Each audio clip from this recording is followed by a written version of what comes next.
জনম হবে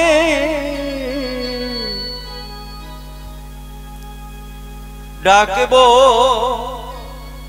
গৌর বলে বলি আর কি এমন হরি হরি বল হরি বল হরি বল হরি বল জনম হবে আমি ডাকবো গৌর বলে আর কি এমন জনম হবে ডাকব গৌর বলে বলো বলো আর কি এমন হরি বল হরি বল জনম হবে ডাকব গৌর বলে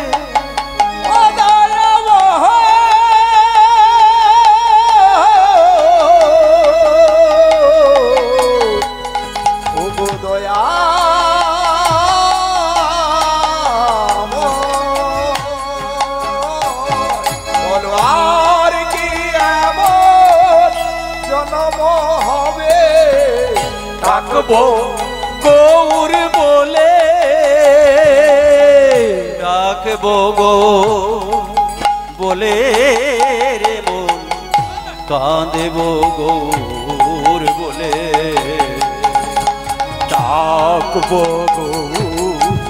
বলে রে মন ডাকবো গৌর বলে আমি ডাকবো গৌর বলে রে মন কাঁদবো গৌর বলে আমি ডাকবো গৌর বলে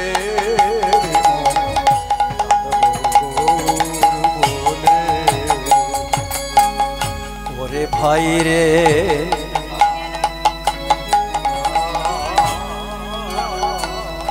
ওরে ভাই হরি বল হরি বল হরি বল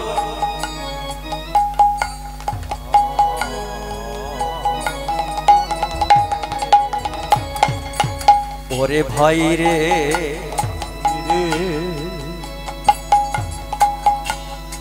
এমন সাধের মানব জনমে পেয়ে হেলায় হারাইও না ওরে ভাই রে এমন জনম হতেও পারে আবার নাও হতে পারে একবারে ভেবে দেখো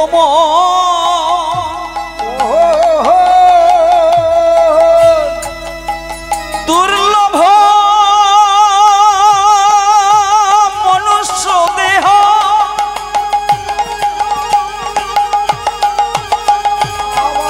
দেহি না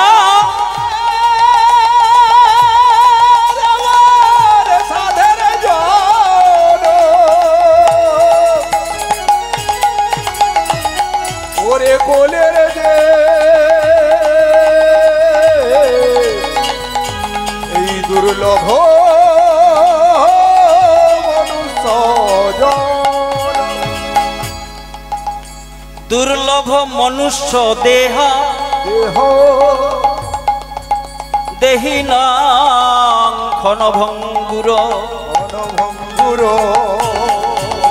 তত্রাপি দুর্লভং মন্যে বৈকুণ্ঠ প্রিয় দর্শনম রে নহা ত্রাবে বৈকুণ্ঠ মন্যে হে আমার গুরু একবার কৃপা করো করুণা করো 80 লক্ষ জনি ভ্রমণে করে এমন সাধের মানব জন্ম পেয়েছ একবারে ভেবে দেখো মন এমন জনম হতেও পারে, নাও হতে পারে। হতে পারে ওগো কলির জি, তোমরা যতই করো গাড়ি বাড়ি, যতই করো ব্যাংক ব্যালেন্স, যতই তুমি নেতা মন্ত্রী হও না কেন, না কেন, যতই তুমি এমএলএ এমপি হও না কেন, কেন, একদিন সব ছেড়ে চলে যেতে হবে সেই অজানার দেশে। ওগো কোলের দেহে একদিন ছেড়ে চলে যেতে হবে। হরি হরি বল, হরি বল, হরি বল।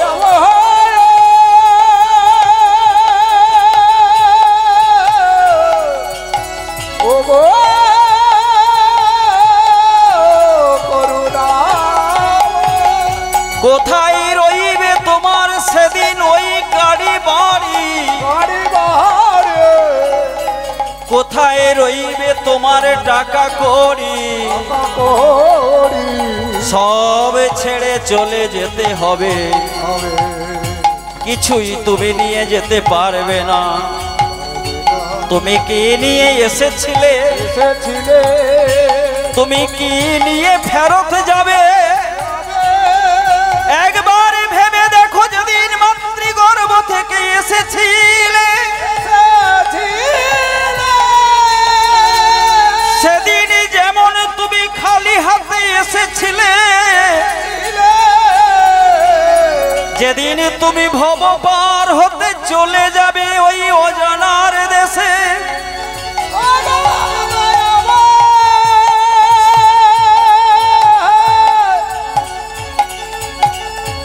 আবার বলতে কিছু আর রবে না,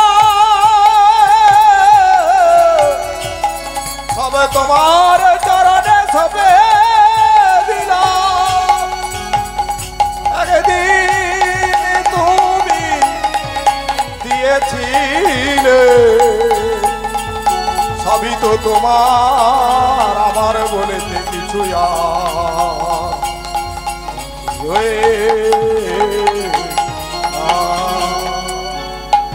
সেদিন তোমার সাথে যাবে ওই মধুমাখা হরিনাম, সারাটা জনম ধরে নয়নের জল ফেলে, হা গোবিন্দ প্রাণ গোবিন্দ বলে যতবার কেঁদেছ, ওই জমানো হরিনাম তোমাদের সাথে যাবে। তাই বলছি ওরে অবোধ মন, বলে সেদিন নাম যাবে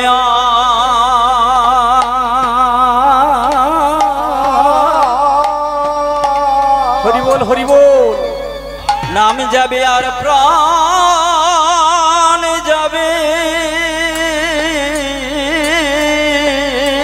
রে।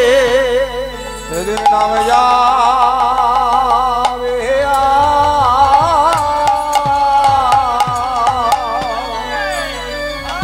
নাম যাবে আর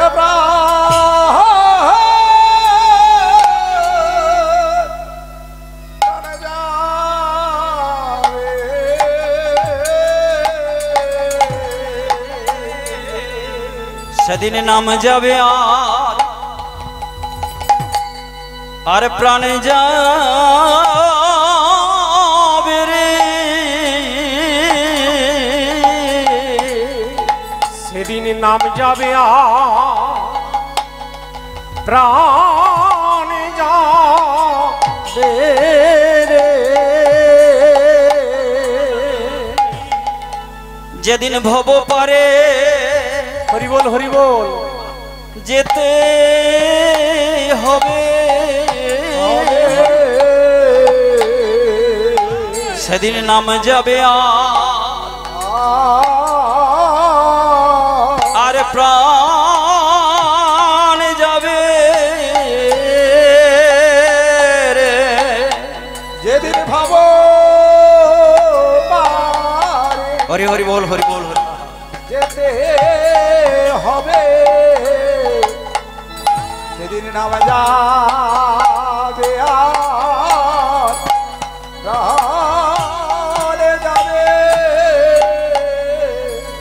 যেদিন হাত ধরে ধরে পার করে দেবে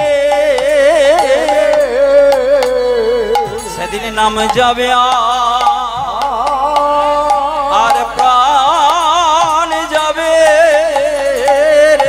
হাত ধরে পার করে দেবে সেদিন নাম যাবে আর প্রাণ যাবে একা চলে যেতে হবে সেদিন নাম যাবে আর প্রাণ যাবে যেদিন একা চলে যেতে হবে নাম যাবে প্রাণ যাবে বলি সঙ্গের সাথী কেউ হবে না গো সেদিন নাম যাবে আর প্রাণ যাবে সেদিন বিষয় বৈভব পড়ে রবে নামে যাবে আর প্রাণে যাবে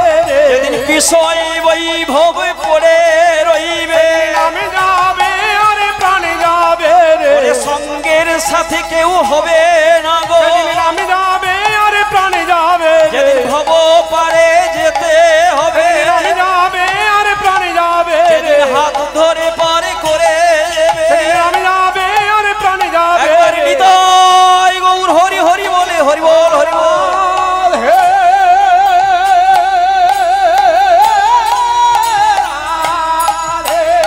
আরাধে আরাধে আরাধে আরাধে আরাধে সেদিন নাম যাবে আর প্রাণ যাবে হরি বল হরি বল সমবেত পরম পূজ্যপাদ কৃষ্ণ নামানুরাগী গৌর নামানুরাগী সাধুগুরু বৈষ্ণব ব্রাহ্মণ মণ্ডলী উপস্থিত প্রতিভক্তি পরায়ণা মায়েরা এবং ভক্ত বাবারা কীর্তন প্রারম্ভের কালে কীর্তন জগতের সর্বকনিষ্ঠ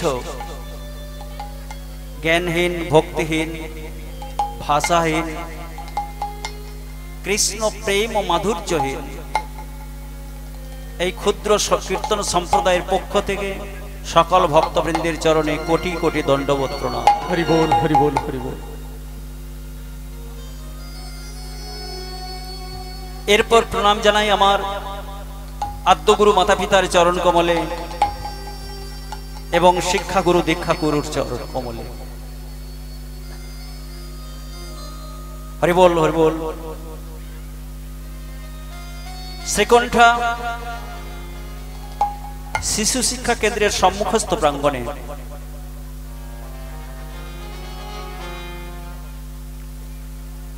যে শিবরাত্রির ব্রত উপলক্ষে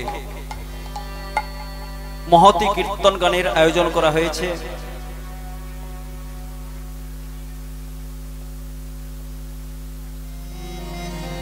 শ্রীকণ্ঠা শিব পাড়ার পরিচালনায়। সর্বপ্রথম আমার ভোলা বাবার চরণে প্রণাম জানাই, কারণ তার কৃপা ব্যতীত আসা সম্ভব হতো না। এরপর প্রণাম জানাই আমার গৌর হরির দাস, আমার নিত্যানন্দের দাস, আমার ভক্ত বৈষ্ণবের দাস, এই কমিটির সদস্যবৃন্দ, উদ্যোক্তাবৃন্দ, যাদের আন্তরিক পরিচালনায়, যাদের আন্তরিক পরিশ্রমের ফসল আজ আমরা সকলে এই সন্ধ্যাকালে সমবেত হয়েছি। হরি বল হরি বল। তাই সকলের উদ্দেশ্যে সাধুবাদ জানাই এবং ভক্তগণের উদ্দেশ্যে জানাই আমার প্রণাম। একবার বলুন শ্রী গুরু নিতাই গৌর প্রেমানন্দে হরি হরি হরি বল হরি বল। শিবরাত্রির ব্রত উপলক্ষে আজ বহু পুণ্যার্থী এবং যারা ব্রত করেছেন যে সকল মায়েরা সকলে উপস্থিত হয়েছেন, যার চরণতলে আমরা উপস্থিত হয়েছি, সর্বপ্রথম তার একটি স্তোত্র দিয়ে আমরা শুরু করছি, যে শিব স্তোত্র, শিবের উদ্দেশ্যে একটি স্তোত্র দিয়ে শুরু করছি। হরিবোল হরিবোল। অসিত গিরি সমম শিলয়া শ্বেত কজ্জলম সিন্ধু পাত্রে সুরতরুবর শাখা লেখনি পত্রম পুরবী লিখতি যদি গৃহীত সারদা সর্বকালম তদপি তব গুণানাম ঈশ পারম জাতি। অসিত গিরি সমম শিলয়া, এমনি স্কেলটা ধরে থাকুন। অসিত গিরি সমম শিলয়া শ্বেত কজ্জলম সিন্ধু পাত্রে, বলা হয়েছে অসিত গিরি সমম। অসিত শব্দের অর্থ কি? অসিত শব্দের অর্থ কালো।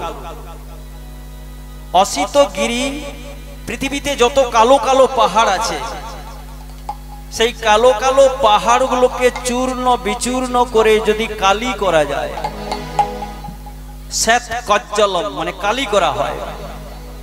এবার কালির দোয়াতটা কি হবে? সিন্ধু পাত্রে।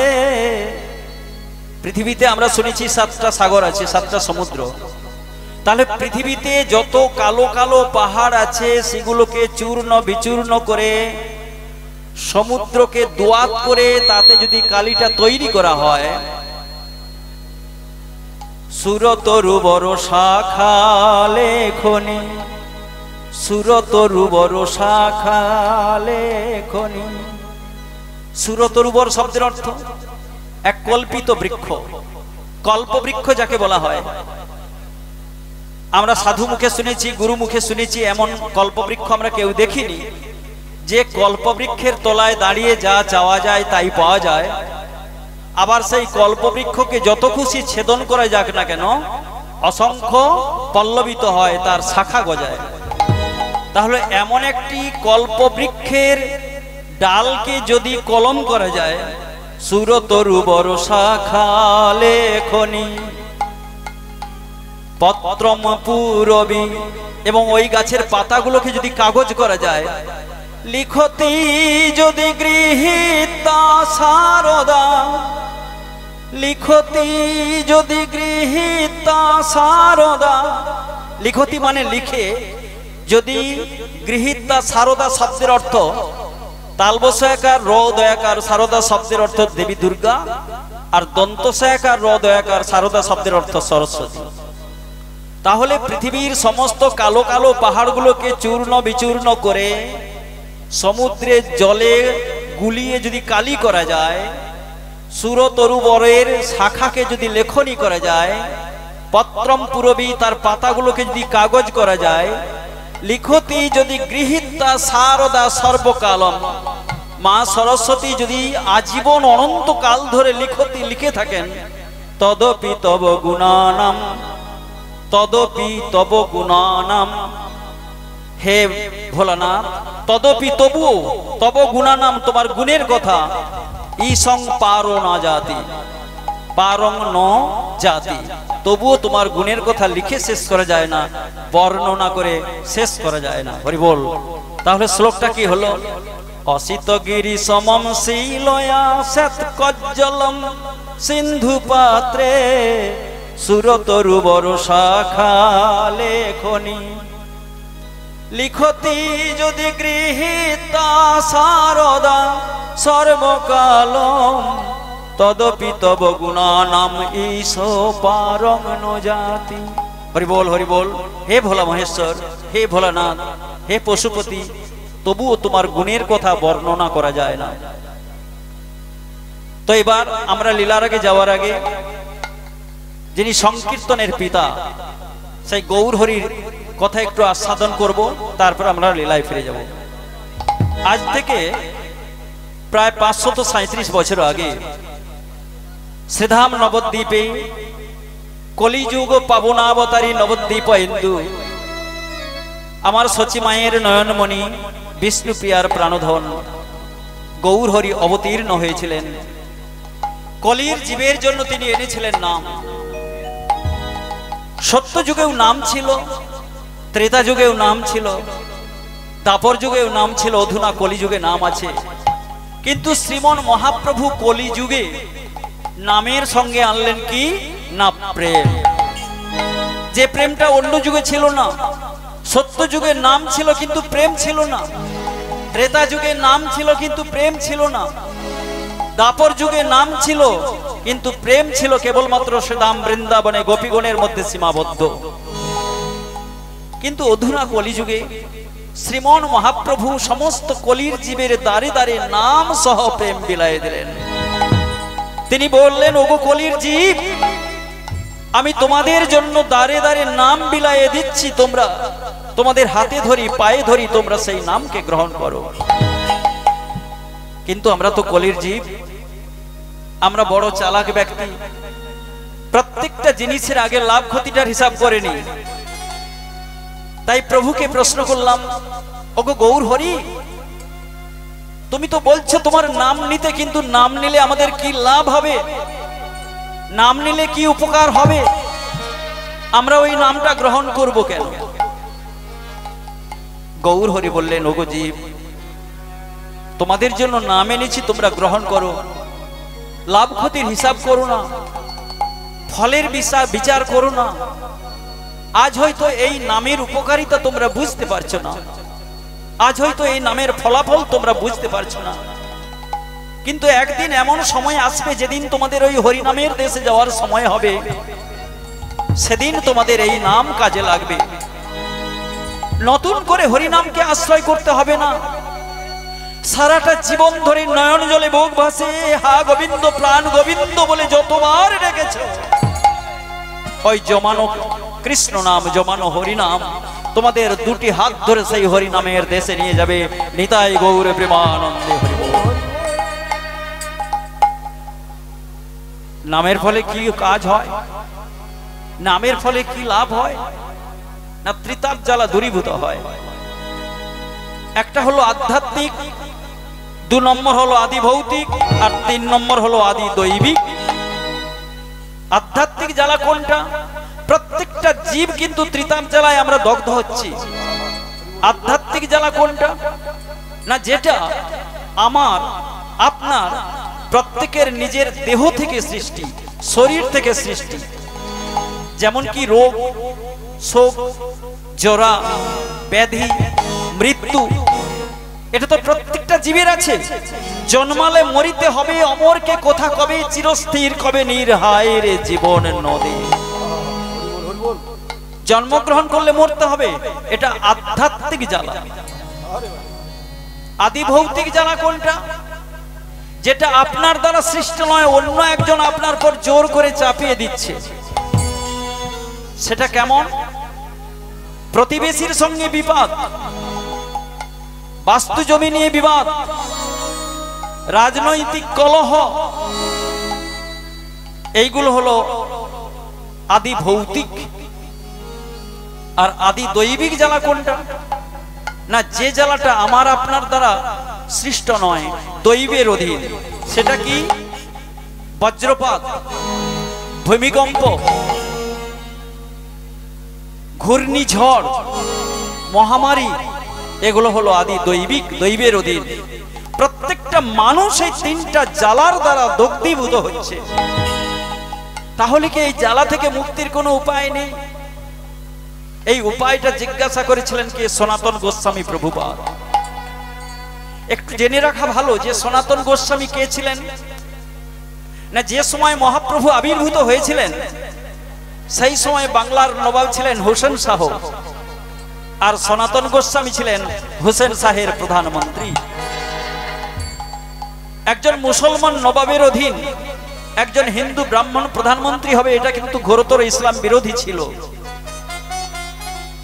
তবুও নবাব হোসেন শাহ সনাতন গোস্বামীকে রাজকর্মচারী পদে বহাল করেছিলেন, কেবলমাত্র তার গুণ দেখে নয়, কেবলমাত্র তার মুখ দেখে নয়, তার নাম দেখে নয়, তার গুণ বিচার করে। সব থেকে মজার কথা হলো, সনাতন গোস্বামী যেদিন মহাপ্রভুর আদর্শে অনুপ্রাণিত হলেন, তার ঐশ্বর্য, তার পাণ্ডিত্য, তার অহংকার সবকিছু পরিত্যাগ করে দিয়ে একখানা কম্বল কাঁধে চড়িয়ে তিনি বাহির হলেন গৌরহরির সন্ধানে। গৌরহরির তখন অবস্থান করছেন কোথায়? কাশীধামে বিখ্যাত পণ্ডিত প্রকাশানন্দ সরস্বতী প্রভুপাদের গৃহে। খুঁজতে খুঁজতে সনাতন গোস্বামী মহাপ্রভুর চরণে লুটিয়ে পড়লেন, প্রভু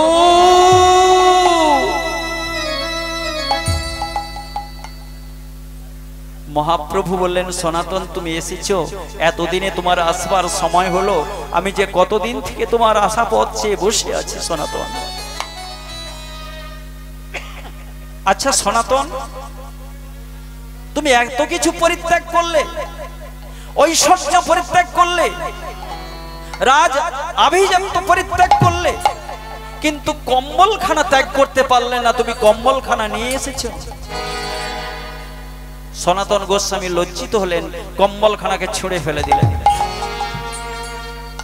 একখানা ছেঁড়া কাঁথাকে কাঁধে করে নিয়ে তারপর তিনি সমুদ্রে স্নান করে, নদীতে স্নান করে মহাপ্রভু লুটিয়ে পড়লেন, প্রভু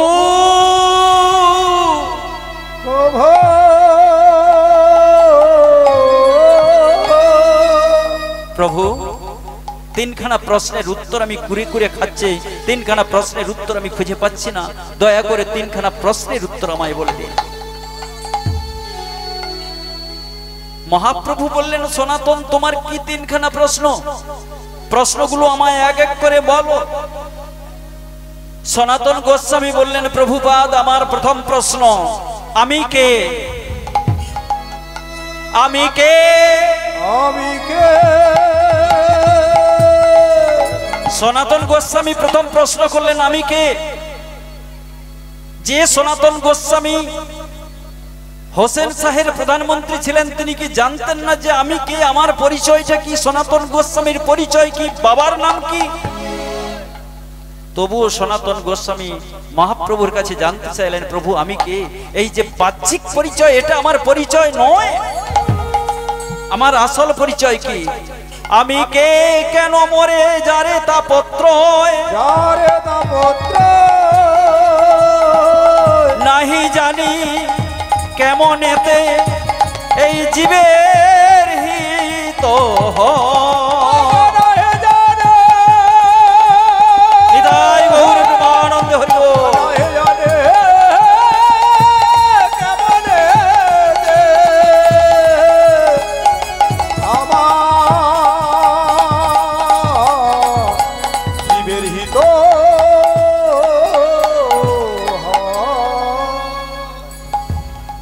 মানুষের মঙ্গল হবে কেমন করে, জীবের মঙ্গল হবে কেমন করে? তখন মহাপ্রভু বললেন, সনাতন তোমার প্রথম প্রশ্নের উত্তরটা দিয়েছি। তুমি বলছো আমি কে? জীব নিত্য কৃষ্ণ দাস। সনাতন তোমার পরিচয়ে কোথা থেকে এসেছো, তোমার বাবার নাম কি, এটা তোমার আসল পরিচয় নয়। প্রত্যেকটা জীবের আসল পরিচয় হলো জীব নিত্য কৃষ্ণ দাস। আমরা কৃষ্ণের দাসত্ব করার জন্য এসেছি, আমরা আভিজাত্য দেখানোর জন্য আসিনি, উচ্চ পদ পাওয়ার জন্য আসিনি, আমরা নেতা মন্ত্রী হওয়ার জন্য আমাদের আসল পরিচয় নয়। আসল পরিচয়টা কি? জীব নিত্য কৃষ্ণ দাস। সঙ্গে সঙ্গে সনাতন গোস্বামী প্রশ্ন করছেন, প্রভু প্রত্যেকটা জীব যদি কৃষ্ণের দাস হয়, তাহলে আমিও তো কৃষ্ণের দাস। তাহলে আমি যদি কৃষ্ণের দাস হই, আমার জীবনে এত দুঃখ কেন, এত কষ্ট কেন, এত জ্বালা কেন? মহাপ্রভু বললেন, সনাতন এখানেই আসল উত্তরটা লুকিয়ে আছে। শোনো, জীব নিত্য কৃষ্ণ দাস তাহা ভুলে গেলা,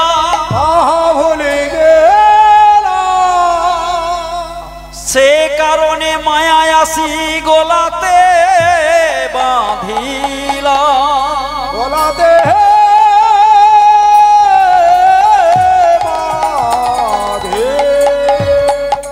প্রত্যেকটা জীব কৃষ্ণের দাস আমরা ভুলে গেলাম।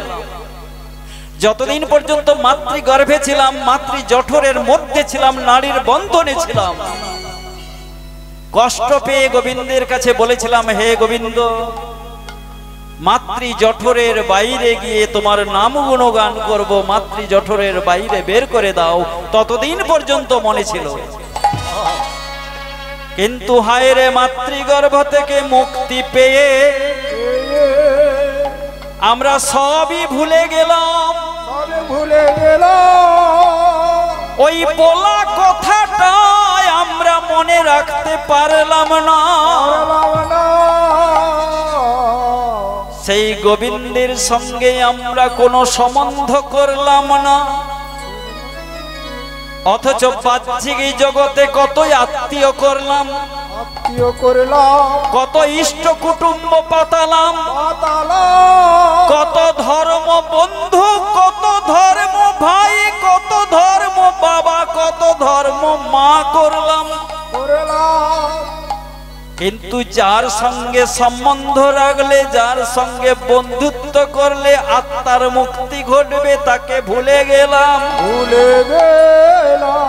হরিবল হরিবল। যারা মায়েরা এসেছেন তারা দেখুন তো, বাহ্যিক জগতে যত ইষ্ট কুটুম্ব পাতিয়েছি, যত বন্ধু বান্ধব পাতিয়েছি, তারা কদিনের জন্য? দুদিনের জন্য। যতদিন আপনার পকেটটা ভারী থাকবে, যতদিন আপনার যাওয়া আসা থাকবে, ততদিন ওই ইষ্ট কুটুম্ব, ওই ইষ্ট বন্ধু আপনার সঙ্গে সম্পর্ক রাখবে।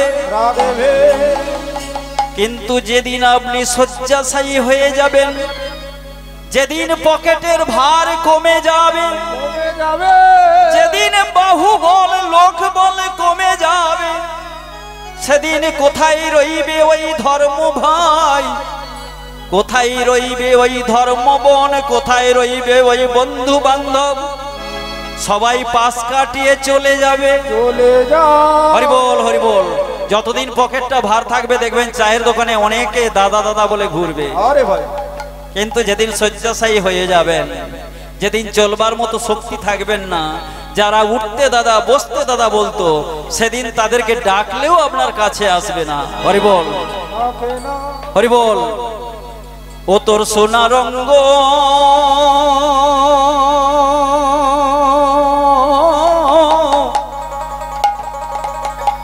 যেদিন হবে ভঙ্গ রে, ও তুই যেদিন পুড়ে হবি ছাই,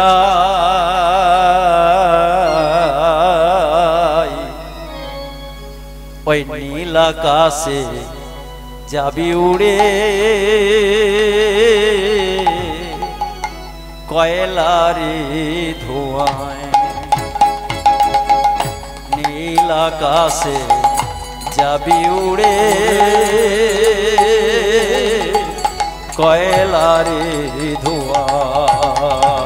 ও তোর সোনা রঙ্গ হবে ভঙ্গ হরে। হরিবল হরিবল। যেদিন পুড়ে হবি ছাই, নীল আকাশে যাবি উড়ে, কয়লারি ধোঁয়ায়। ও তোর নীল আকাশে যাবি উড়ে, কয়লারি ধোঁয়ায়। ও তোর সোনা রঙ্গ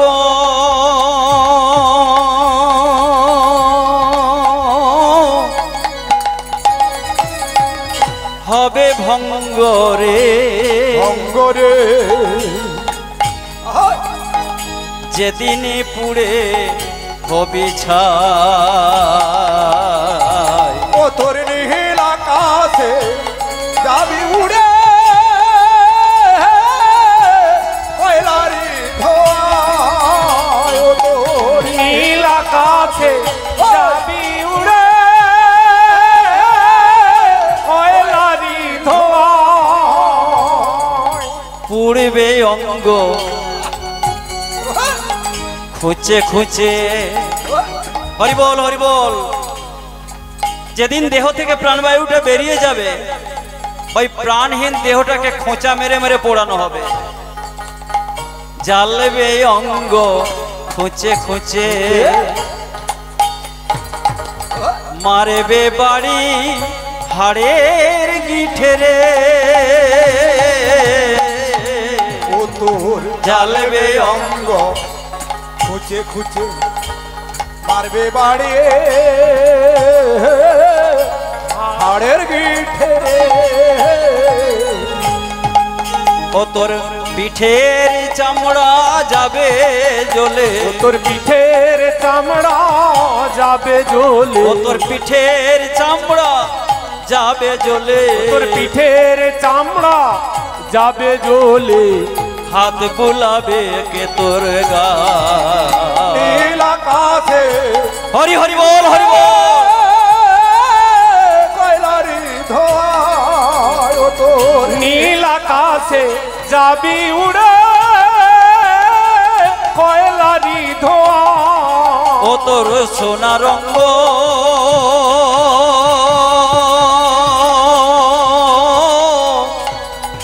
হবে ভঙ্গ রে।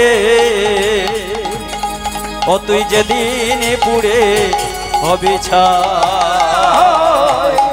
নীল আকাশে যাবি উড়ে কয়লারি ধোঁয়ায় ও তোর নীল আকাশে যাবি উড়ে কয়লারি ধোঁয়া। ও তোর নীল আকাশে যাবি উড়ে হরি হরি বল, হরি বল, হরি বল, হরি বল, হরি বল। কয়লারি ধোঁয়া। সমবেত ভক্তমণ্ডলী, ভক্তিমতী মায়েরা, যে আপনাদের চরণে তো নিবেদন করতে হবে, দুটির মধ্যে একটি বেছে নিন। এক হলো যে লীলাটি প্রথম করতে চলেছি বা মনস্থ করেছি, আপনাদের অনুমতি পেলে আমরা করব, যেটার মধ্যে আমার ভোলানাথ শিবের লীলাও যুক্ত আছে, ভোলা মহেশ্বরের লীলাও যুক্ত আছে, এমন একটি লীলা অভিশপ্ত শঙ্খচূড়, অথবা দ্বিতীয়টি হলো নীলাচলে নীলমাধব। হরিবোল, হরিবোল। সমবেত ভক্তমণ্ডলী, ভক্তিমতী মায়েরা, আপনাদের চরণে নিবেদন করব, এক নম্বর যেটির নাম বলছি অভিশপ্ত শঙ্খচূড়, অথবা দু নম্বর যেটি বলছি নীলাচলে নীলমাধব। একটি জানালে খুশি হব, আর যদি না জানান আমি আমার ইচ্ছা খুশি শুরু করব। কোনটা হবে? নীলমাধব, নীলাচলে নীলমাধব। হরি বল, হরি বল। কি নীলাচলে নীলমাধব না অভিশপ্ত শঙ্খচূড়? অভিশপ্ত শঙ্খচূড়। হরি বল, হরি বল। মায়েরা কি বলছেন, কোনটা? অভিশপ্ত শঙ্খচূড়ের দলে কতজন হাত তুলুন? অভিশপ্ত শঙ্খচূড়, কর্তৃপক্ষের নির্দেশ অভিশপ্ত শঙ্খচূড়, যার সঙ্গে আমার ভোলা মহেশ্বরের লীলা যুক্ত আছে। হরি বল, হরি বল, হরি বল, হরি বল, হরি বল। সবাই বলুন শ্রী গুরু নিতাই গৌর প্রেমানন্দে হরি বল, হরি বল। হরি হরি বল, হরি বল, হরি বল। অভিশপ্ত শঙ্খচূড়, সামনে তুলসী দেবী রয়েছেন, তাই সর্বপ্রথম আমরা একটু তুলসী বন্দনা করে নিই। তবে যদি মনে করেন যে শিবরাত্রি ব্রত আপনারা ব্রতী হয়েছেন, দুটো হাত একটু তুলবেন যদি মনে করেন, তাহলে দুটো হাত তুলে আমরা একটু বন্দনাটা সেরে নিই। হরি বল।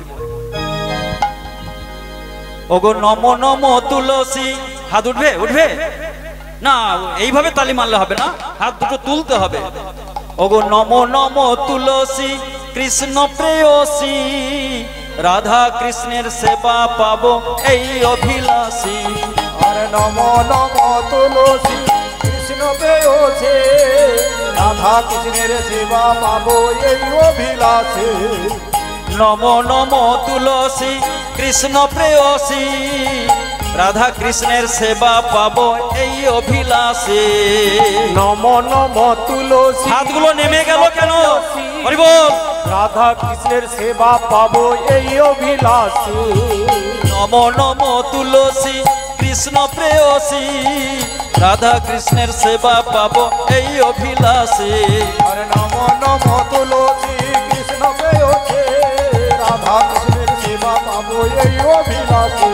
আহা যে তোমার শরণ লয় তার বাঞ্ছা পূর্ণ হয়, যে তোমার শরণ লয় তার বাঞ্ছা পূর্ণ আজি হয়, যে তোমার শরণ লয় তার বাঞ্ছা পূর্ণ হয়, যে তোমার শরণ লয় তার বাঞ্ছা পূর্ণ হয়। কৃপা করে কৃপা করে কৃপা করে করো তারে বৃন্দাবনবাসী।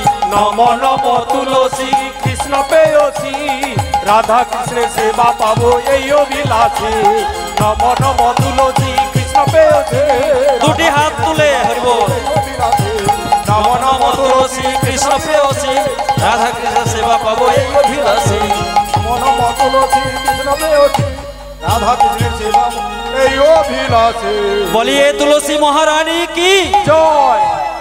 আচ্ছা এত জনের শব্দটা এই কি হলো, আর একটু বাড়ানো যাবে না? বলুন তো দেখি, বলিয়ে তুলসী মহারানী কি। আচ্ছা এই মানে এই যে ক্যামেরা বসেছে এই পাশটা আগে বলুন তো দেখি, আপনারা বলবেন না? বলিয়ে তুলসী মহারানী কি, আপনারা একবার শুনিয়ে দিন তো। বলিয়ে তুলসী মহারানী কি। এনাদের কিন্তু তেজটা একটু বেশি, সবাই একসঙ্গে বলুন তুলসী মহারানী কি। শ্রী গুরু নিতাই গৌর প্রেমানন্দে হরি বল হরি বল। এই যে কলিযুগে যে তুলসী পত্রের এত মহিমা, যে তুলসী পত্র ছাড়া গৌর গোবিন্দের সেবা সম্পূর্ণ হয় না। সকাল কিংবা সন্ধ্যাতে গৌর গোবিন্দের আরতির কালে যার বন্দনা করতে হয়, সেই তুলসী দেবীর মাহাত্ম্য কলিযুগে প্রচার করেছিলেন সর্বপ্রথম কে? অদ্বৈত আচার্য। অদ্বৈত আচার্যের বাড়ি কোথায় ছিল? শান্তিপুর। তিনি মহাপ্রভুর থেকে অনেক বছর বয়সে বড়। হরি বল হরি বল। প্রচন্ড কাশি এবং কফ, যে কোনো সময় সমস্যা হতে পারে, কেউ কিছু মনে করবেন না। হরি বল হরি বল হরি বল। অদ্বৈত আচার্যের গৃহ দেবতা ছিল নৃসিংহদেব বা নরসিংহদেব। প্রত্যেক দিন অদ্বৈত আচার্য প্রভাতকালে উঠে সুরধনির জলে স্নান করে তিনি তুলসী চয়ন করে চন্দন তুলসী নৃসিংহদেবের চরণে দিতেন। আবার পরদিন যখন সুরধনী নদীর জলে স্নান করতে যেতেন, ওই আগের দিনে তুলসী পত্রগুলো অর্থাৎ প্রসাদী তুলসী পত্রগুলো সুরধনীর জলে ভাসিয়ে দিতেন। স্নান করে আবার নতুন তুলসী পত্র চয়ন করে তিনি নৃসিংহদেবের পূজা দিতেন। এইভাবে দেখতে দেখতে 12টা বছর কেটে গেল। প্রতিদিনের মতো অদ্বৈত আচার্য আজও প্রসাদী তুলসী পত্রগুলো নিয়ে সুরধনীর জলে স্নান করার জন্য গিয়েছেন। ওই প্রসাদী তুলসী পত্রগুলো সুরধনীর জলে ভাসিয়ে দিয়েছেন, কিন্তু কোন দিকে ভেসে চলেছে? হরি বল। ওই যে মায়েরা যে কথা বলছেন, আপনারাই জানেন কোন দিকে ভেসে গিয়েছে। প্রসাদী তুলসী পত্রগুলো ভেসে চলেছে উজানবে। তুলসী যায় নীরে নীরে, অদ্বৈত আচার্য চলে তীরে তীরে।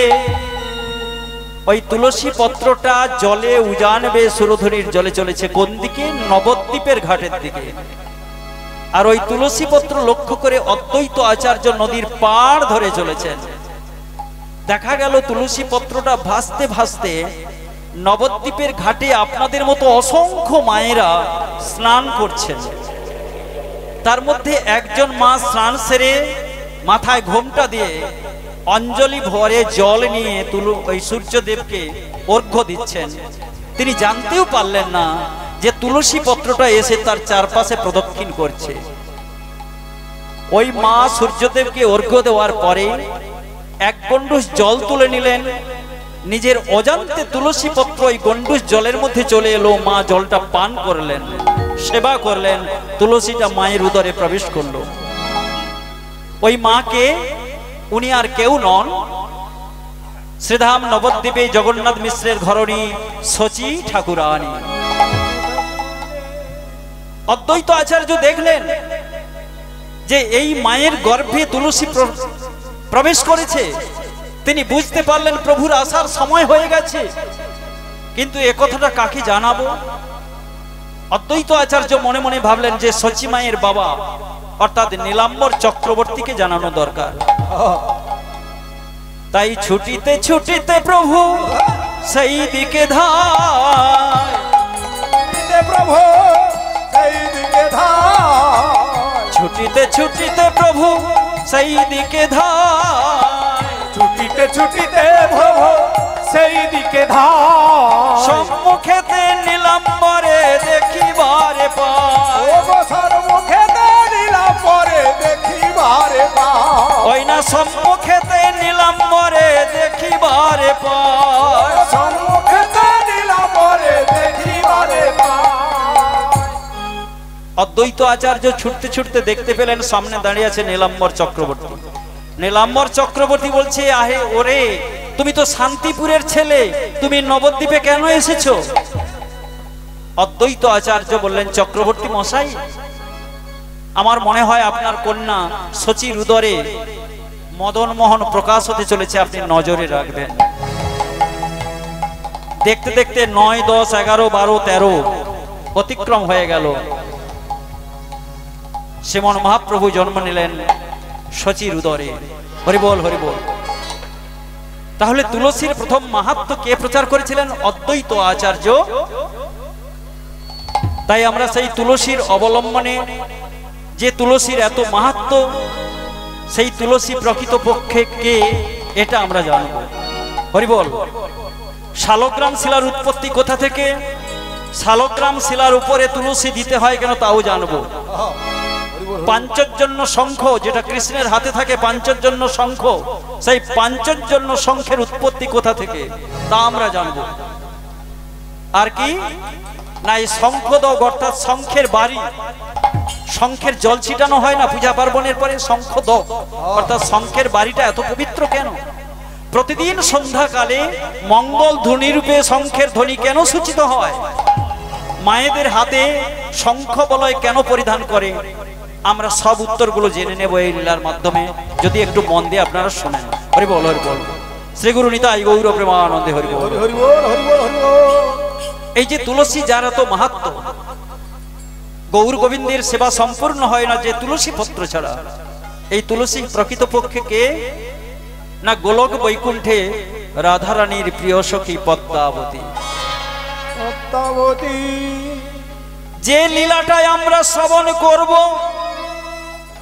এটা আগে ঘটেছিল গোলক বৃন্দাবনে। বৃন্দাবনে সেখানেও রাধারানী ছিল, আর রাধারানীর প্রিয় সখী ছিল পদ্মাবতী। একদিন পদ্মাবতী মনে মনে চিন্তা করলো যে আমার প্রাণ গোবিন্দ কি কেবলমাত্র রাধারানী? আমি কি গোবিন্দের চরণ পেতে পারি না? আমি কি গোবিন্দের চরণে দুফোঁটা নয়নের জল ফেলতে পারি না? তাই প্রিয় সখী পদ্মাবতী একদিন রাধারানীর অগোচরে গোবিন্দের চরণ দুটো বক্ষে জড়িয়ে নিয়ে কাঁদছে আর বলছে, দয়াময় তুমি তো জীবনের সার, দয়াময় তুমি তো জীবনের সার, দয়াময় তুমি তো জীবনের সার, দয়াময় তুমি তো জীবনের সার, তোমারি চরণে সঁপেছি যে আমি জীবন যৌবন ভার। তোমারি চরণে সপেছি যে আমি জীবন যৌবন ভার। তোমারি চরণে সঁপেছি যে আমি জীবন যৌবন ভার। তোমারি জীবনে সপেছি যে আমি জীবন যৌবন ভার। দয়াময় তুমি তো জীবনের সার,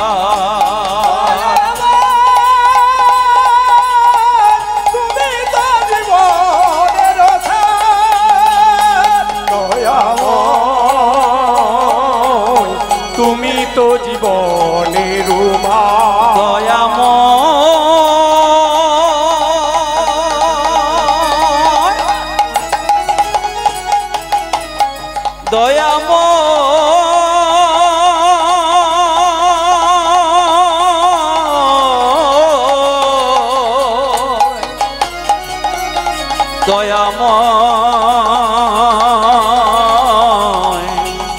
ওগো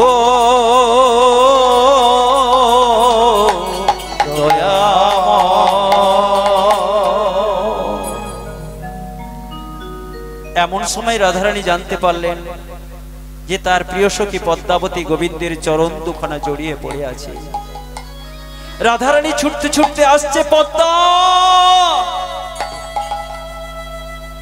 পদ্মা তুই কি ভেবেছিস তুই আমার কাছ থেকে আমার গোবিন্দকে কেড়ে নিতে চাস? শোন পদ্মা, আমি তোকে অভিশাপ দিলাম, তুই মর্তবাসিনী হয়ে যা। রাধে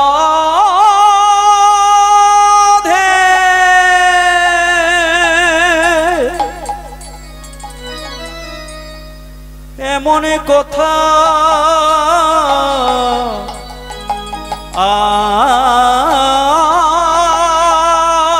আর বলো না।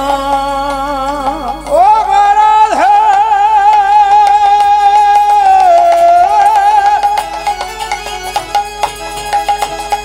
ও বৃষভানুরাজনন্দিনী হরি বল হরি বল হরি বল হরি বল। তুমি আমার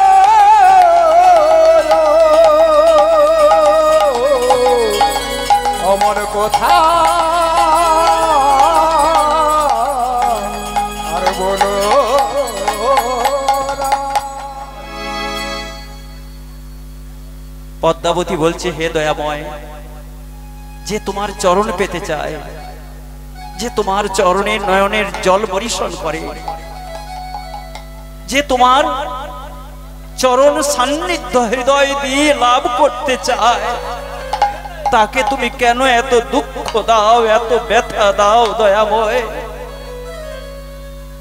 গোবিন্দ বললেন, ওগো পদ্মা, তুমি দুঃখ করো না, তোমার নয়নের জল আমার চরণে পড়েছে, আমি কথা দিলাম তুমি আমাকে পাবে, তবে এ দেহে নয়।